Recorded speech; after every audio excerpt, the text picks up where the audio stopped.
Hello and welcome to SmartPreps. আজি আমি আলোচনা কৰিবলৈ আহিছো এটা বহুত বেছি important segment from Indian polity যেটো আমি লেজিসলেটিভ অ্যাসেম্বলি এন্ড লেজিসলেটিভ কাউন্সিলৰ বিষয়ে আলোচনা কৰিম। তো এট ফাৰ্স্ট আমি জানিব লাগিব যে ভাৰতীয় সংবিধানৰ মতে যেটো পাৰ্লিয়ামেন্টেৰিয়ান সিস্টেম আছে বা পাৰ্লিয়ামেন্ট সিস্টেম আছে সেই সিস্টেমত যেনেকে ভাৰতত ঠিক আছে গোটেই ইউনিয়ন লেভেলত যেনেকে বাইক্যামেৰালিজম চলে বা দুটা হাউসৰ যেনেকে কথা চলে এটা হৈছে লোকসভা এটা হৈছে ৰাজ্যসভা তেনেকে আমাৰ স্টেট সমূহতো দুটা হাউসৰ প্ৰাবধান আমি দেখিব পাম। প্ৰথম কথা হৈছে যে অসমত আমি সাধাৰণতে এটাই হাউস দেখা পাওঁ যোৱাকালি যেটো আপোনালোকে ৰিজাল্ট গম পাইছে তেনেকে লেজিসলেটিভ অ্যাসেম্বলি ঠিক আছে আমি কওঁ যিসকল মেম্বাৰ হয় তেওঁলোকক MLA বুলি কওঁ মেম্বাৰ অফ লেজিসলেটিভ অ্যাসেম্বলি কিন্তু কিছুমান 7টাৰ পৰা 8টা ৰাজ্য এনেকুৱাও আছে য'ত দুটা সদন থকাৰ ব্যৱস্থা আছে বা এটা হৈছে লেজিসলেটিভ অ্যাসেম্বলি আনটো হৈছে লেজিসলেটিভ কাউন্সিল। ওকে তো কোন কোন ষ্টেটবোৰত এই লেজিসলেটিভ কাউন্সিলৰ প্ৰাবধান আছে তাৰ বিষয়ে আমি বিতংভাৱে আলোচনা কৰিম। এট ফাৰ্স্ট আমি জানি ল'ব লাগিব ষ্টেট লেজিসলেচাৰ আন্ডাৰ আৰ্টিকল 168 168 অনুচ্ছেদত ভাৰতীয় সংবিধানত বিতংভাৱে কৈছে যে ভাৰতীয় সংবিধানৰ মতে প্ৰত্যেকটো ৰাজ্যত ঠিক আছে এটা লেজিসলেটিভ অ্যাসেম্বলি থাকিব লাগিব আৰু এইটুক একদম মেনশন কৰা হোৱা নাই যে কাউন্সিল প্ৰত্যেকটো ষ্টেটত থাকিবই লাগিব বুলি বাট হা কিছুমান ষ্টেটত যেনেকে for the convenience of the state for the যদি ষ্টেটটো ডাঙৰ থাকে বা for the convenience for the sake of activities of the state হেতু ম্যানেজ কৰিবলৈ কিছুমান ষ্টেটত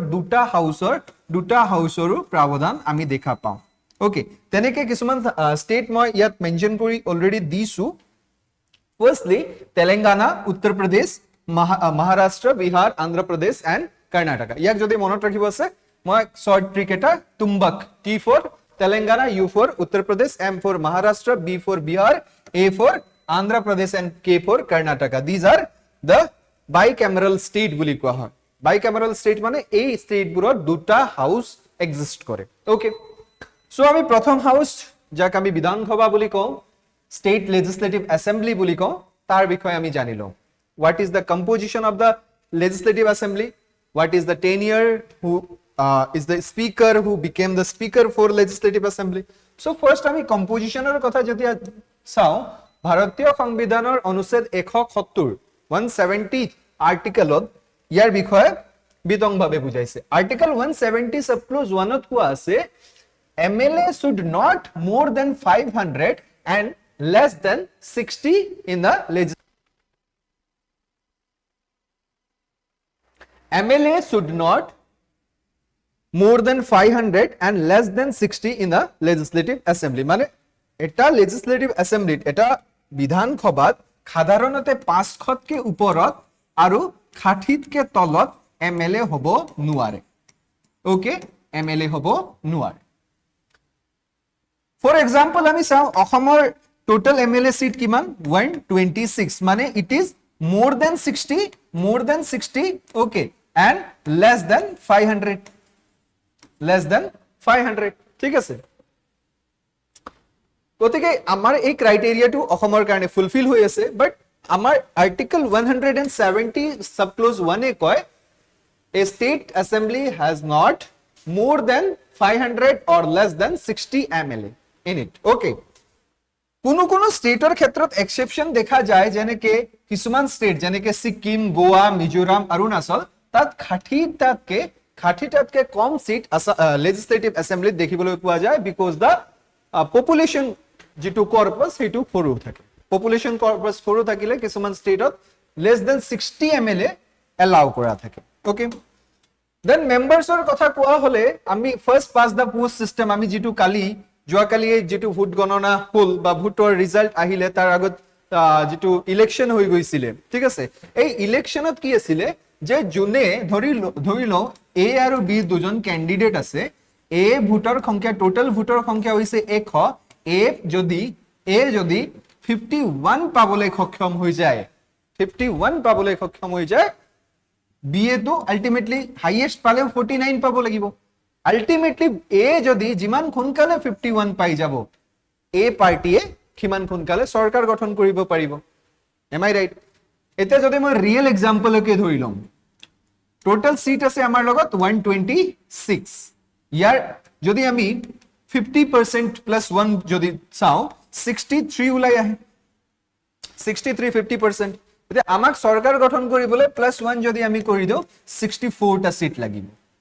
তেতিয়া আমি অসমত সৰকাৰ গঠন কৰিব পাৰিম ঠিক আছে কিন্তু এটা পাৰ্টিকুলাৰ এমএলএ এৰ ক্ষেত্ৰত অলপ বেলেগ হয় ধৰি লওক এটা কনস্টিটুৱেন্সিৰ MLA A and MLA B দুটা ক্যান্ডিডেটস আছে কনস্টিটুৱেন্সি টোটাল 10000 ভোটস আছে ওকে যদি এমএলএ এ 7000 ভোট পাবলৈ সক্ষম হৈছে আৰু এমএলএ বি এ যদি 3000 ভোট পাবলৈ সক্ষম হৈছে ডেফিনেটলি এ will be the winner of this election ইয়াকে কোৱা হয় জুনে ফাৰ্স্ট পাস কৰি যায় যেটো পোস্ট সিস্টেম হয় গতিকে এই গুটে সিস্টেমটোৰ এটা নাম দিয়া হৈছে ফাৰ্স্ট পাস দা পোস্ট সিস্টেম এই সিস্টেমৰ দ্বাৰা এমএলএ নিযুক্ত করা হয় বা ইলেক্ট করা হয় ডাইরেক্টলি ইলেক্টেড করা হয় ডাইরেক্টলি ইলেক্টেড মানে পিপলস আর ভোটিং ডাইরেক্টলি ঠিক আছে peoples are voting directly for the MLA candidate okay যেনেকে বিভিন্ন কনস্টিটুয়েন্সিত আমি দেখা পাইছিলো বিগত ইলেকশনত জনসাধাৰণে আহি নিজে নিজে ডাইৰেক্টলি ভোট দিছিলে আমি কোনো নিজৰ এটা প্ৰক্সি দিয়া নাছিলো যেনেকে আমি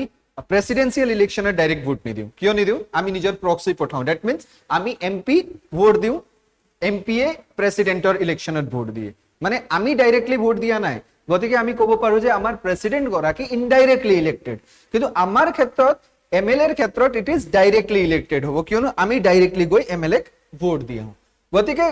ইয়াত ইউনিভাৰ্সাল এডাল্ট ফ্ৰেঞ্চাইজি প্ৰ্যাকটিস কৰা হয় 61st কনস্টিটিউশনাল এমেন্ডমেন্ট 1989 ত যেটো ভোটিং এজ 21 ৰ পৰা 18 লৈ নমাই অনা হৈছিল আগত ভোটিং এজ আছিল 21 কিন্তু 1989 ৰ পাছত ভোটিং এজ কৰি দিয়া হৈছিল 18 গতিকে 18 বছৰৰ ঊৰ্ধ্বৰ সকলো ব্যক্তিয়ে irrespective of their religion race caste sex any place of birth descent and resident they have right to vote ইয়াকে কোৱা হয় পলিটিক্যাল ইকুয়ালিটি মানে আপুনি যদি 18 বছৰৰ ঊৰ্ধ্বত হৈছে তেতিয়ালে আপোনাৰ স্বতঃস্ফূৰ্তভাৱে আপোনাৰ তাত অধিকাৰ থাকে আপুনি ভোট দিব পাৰে যদি আপুনি মহিলা থাকে পুৰুষ থাকে তৃতীয় লিংগৰ ব্যক্তি থাকে তথাপিও আপোনাৰ হাতত ৰাইট থাকে যে you have to vote for the election or for in a election okay এতিয়া যদি মই গুটে বিধানসভাৰ টেনিয়ৰৰ কথা কওঁ কিমান বছৰলৈ বিধানসভা থাকে তো আমি সকলোৱে জানো বিধানসভাৰ সম্পূৰ্ণ কাৰ্যক্ৰমণিকা যাক কোৱা হয় কাৰ্যাৱলী 5 বছৰৰ কাৰণে থাকে 5 ইয়াৰ্স আগো 5 বছৰৰ আগতো যদি কিছুমান কাৰণৰ পৰিপ্ৰেক্ষিতত পৰি এই লেজিসলেটিভ এসেম্বলিটো ডিসলভ হ'ব পাৰে যেনেকে লোকসভা 5 বছৰৰ আগত যদি এনে ইয়াৰ কাৰ্যকাল 5 বছৰ থাকে কিন্তু 5 বছৰৰ আগতো প্ৰিমেচুৰলিও ডিসলভ হ'ব পাৰে লাইক দ্যাট লেজিসলেটিভ এসেম্বলিও প্ৰিমেচুৰলি ডিসলভ হৈ যাব পাৰে ঠিক আছে then can be dissolved earlier by যেনেকে লোকসভাক ডিসলভ কৰে প্ৰেসিডেন্টে and legislative assembly dissolve কৰিব পাৰে গভৰ্ণৰে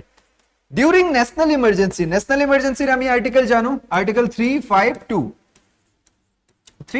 আন্ডাৰত প্ৰেসিডেন্টে ন্যাশনাল ইমাৰ্জেন্সি প্ৰক্লেম কৰিব পাৰে ওকে during national emergency কেতিয়াবা কি হয় কোনো ষ্টেটৰ যেটো ষ্টেট এফেয়াৰ্স বুৰৰ লগত সংগতি ৰাখি যেটো স্টেট লেজিসলেটিভ এসেম্বলিৰ কাৰ্যকাল 5 বছৰৰ খলনি 6 বছৰলৈ এক্সটেন্ড কৰি দিয়া থাকে মানে 1 বছৰ এক্সটেন্ড কৰি দিয়া হয় in some cases rarest of the rare cases এটো হৈছে জেনাৰেলি নহয় ঠিক আছে জেনাৰেলি 5 বছৰই থাকে কিন্তু বিয়ন্ড 1 ইয়াৰ কৰি 1 ইয়াৰ এক্সটেন্ড কৰি বিয়ন্ড 5 ইয়াৰ্স লৈ যোৱা যায় কেতিয়াবা ঠিক আছে কিন্তু ইমাৰ্জেন্সি শেষ হোৱাৰ লগে লগে ইমাৰ্জেন্সি কেতিয়াবা যদি ন্যাশনাল ইমাৰ্জেন্সি লাগি যায় যদি শেষ হৈ যায় তাৰ 6 মাহৰ ভিতৰে এই সৰকাৰখন যেটো 1 ইয়াৰ এক্সটেন্ডেবল সৰকাৰ এইটো কলাপস হৈ পৰিব ওকে এটা চাও আমি লোকসভাৰ যেনেকে স্পিকাৰ থাকে তেনেকে লেজিসলেটিভ এসেম্বলিটো সেম স্পিকাৰ থাকিব কিয়নো আমি কেতিয়াবা কো লোকসভাৰ মিৰৰ ইমেজ যদি কৰবাত চাবো আছে তেতিয়াহলে লেজিসলেটিভ এসেম্বলিত চাব পাৰি লোকসভাৰ মিৰৰ ইমেজ একেবাৰে ঠিক আছে স্পিকাৰ এণ্ড ডেপুটি স্পিকাৰৰ যদি মই কথা কওঁ আৰ্টিকেল 178 179 ত লেজিসলেটিভ এসেম্বলিৰ বাবে স্পিকাৰ এণ্ড ডেপুটি স্পিকাৰৰো কথা কোৱা হৈছে elected by the assembly member যেনেকে লোকসভাৰ স্পিকাৰ ইলেক্টেড কৰা হয় তেনেকে লেজিসলেটিভ এছেম্বলিৰ ক্ষেত্ৰতো স্পিকাৰ ইলেক্ট কৰা হয় ঠিক আছে তেওঁলোকৰ স্পিকাৰৰ ৰিমুভেল যেনেকে লোকসভাৰ স্পিকাৰৰ ৰিমুভেলৰ আগত তেওঁক 14 ডেজৰ নোটিস দি ইফেক্টিভ মেজৰিটিৰ দ্বাৰা তেওঁক নিজৰ পোষ্টৰ পৰা অপসাৰিত কৰা হয় তেনেকে legislative assembly रो सेम प्रक्रियार द्वारा legislative assembly स्पीकर को निजर पोस्टर पर डिस्क्वालिफाई करा है बा रिमूव करी दिया है ठीक है देन हमें साउ special notes speaker continue in office until the first meeting of new assembly ठीक है speaker continue in office until the first meeting of new assembly जेतियाলৈকে নতুনকে পুনৰ্গঠিত লেজিসলেটিভ এছেম্বলি আহি না যায় তেতিয়ালৈকে পুৰণা স্পিকাৰ গৰাকীয়ে নিজৰ অফিস কন্টিনিউ কৰি থাকিব speaker and deputy speaker can not preside the house when the motion of their removal under considered যেতিয়া স্পিকাৰ আৰু ডেপুটি স্পিকাৰৰ এগেইনষ্ট ৰিমুভেল মোশন চলি থাকে তেতিয়া তেওঁলোকে as a speaker as a deputy speaker নিজৰ কাৰ্যাৱলীসমূহ চলাই ল'ব নোৱাৰে ঠিক আছে তাৰপাছত আমি চাও কোৰামৰ কথা কোৰাম 1/10 of the total members of the house okay or 10 members এটো হৈছে legislative assembly ৰ ক্ষেত্ৰত কোৰাম okay এতিয়া আহি যাও আমি legislative council ৰ ক্ষেত্ৰত বা বিধান পৰিষদৰ ক্ষেত্ৰত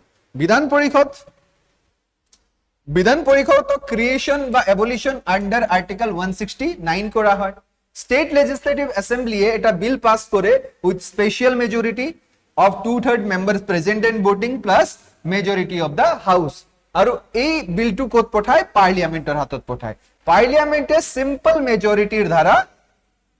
legislative council ক্ৰিয়েট কৰি দিয়ে okay no constitution amendment required for the creation or abolition of the legislative council ইয়াত কোনো ধৰণৰ constitutional amendment দৰকাৰ নহয় legislative councilor যদি আমি টোটাল স্ট্যান্ডার্ড কথা পাতু আর্টিকেল 171 সাব ক্লজ 1 এ আমাক কইছে যে not more than 1/3 of the state legislative assembly or not less than 40 মানে ধৰি লওক 99 গৰাকী যদি লেজিসলেটিভ অ্যাসেম্বলিত আছে তেতিয়া হলে নট মোৰ দেন 1/3 ওকে মানে 33 গৰাকীতকে বেছি হ'ব নোৱাৰে বুলি কৈছে কিন্তু আমাৰ ইয়াতটো প্ৰায় যদি আমি 200 যদি ভাবু 200 এমএলএ আছে যদি ভাবু legislative assembly তেতে legislative councilor not more than 1/3 1/3 কি হৈ যাব 1/3 প্ৰায় 66 গৰাকী am I right 66 হয় না 66 গৰাকী হৈ যাব তো 66 গৰাকী মানে 67 গৰাকী not more than 66 আমাৰ nearly 132 133 134 তকে বেছি হ'ব না লাগিব মানে বুজি পাইছে গতিকে not more than 1/3 আৰু not less than 40 এই সকলক MLC বুলি কোৱা হ'ব MLA নহয় MLC member of legislative council বুলি কোৱা ঠিক তাৰপিছত যদি আমি কম্পোজিশনৰ কথা পাতো কোনে ইয়াত MLC হিসাবে অংশগ্ৰহণ কৰিব পাৰে 1/3 ইলেক্টেড বাই MLS 1/3 লোকেল বডিজৰ পৰা আহিব ডিস্ট্ৰিক্ট বোৰ্ড মিউনিসিপালিটি 1/12 আহিব গ্ৰেজুৱেটস okay 3 years residency in this state 1/12 আহিব টিচার্স minimum 3 years experience থকা 1/6 আহিব nominated by the governor from the art literature science and cooperative movement and social service or election system হয় proportional representation system and single transferable vote same ইয়াতো প্রযোজ্য হয় এই সকলৰ টেনিয়ৰ থাকিব স্পেসিফিক্যালি আমাৰ জনেকে ৰাজ্যসভাৰ ক্ষেত্ৰত যি হয় ইয়াতো সেম তেনেকুৱা হ'ব যে নিয়াৰলি 6 ইয়াৰ্ছৰ এটা মেম্বাৰৰ টেনিয়ৰ থাকিব প্ৰত্যেক 2 বছৰত 1/3 মেম্বাৰ ইন 2 ইয়াৰ্স চেঞ্জ হৈ গৈ থাকিব ওকে কিয়নো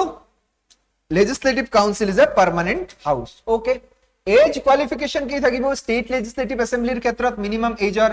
কথা আহে যদি 25 আৰু স্টেট লেজিসলেটিভ কাউন্সিলৰ ক্ষেত্ৰত 30 ইয়াৰ্স হৈ যাব ওত কোনে এই সকলক এমএলসি বা এমএলএ ওত কোনে দিয়াব by governor okay chairman and deputy chairman of da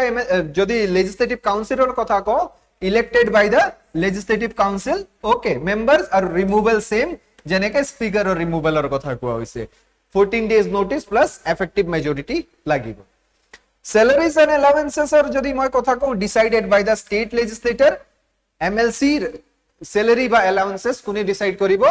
legislature decide কৰিব ঠিক আছে disqualification normal grounds of governor disqualify কৰিব পাৰে আৰু anti defection law ক্ষেত্ৰত স্পিকাৰ MLA এৰ ক্ষেত্ৰত আৰু চেয়াৰম্যান MLC এৰ ক্ষেত্ৰত ডিসাইড কৰিব পাৰে ঠিক আছে so these are the descriptive note of legislative assembly and legislative council I hope আপোনালোকে এই বিতং ভাবে মই যেটো ডেসক্রাইব কৰিলো legislative assembly and legislative council এর বিষয় উপকৃত হ'ব এটো বুজি ঠিক আছে আগন্তুক সময়তো মই এনেকুৱা ধৰণৰ ইনফৰমেটিভ ভিডিও আপোনালোকৰ কাৰণে লৈ আহিম তেতিয়ালৈকে ভালে থাকক কুশলে থাকক ধন্যবাদ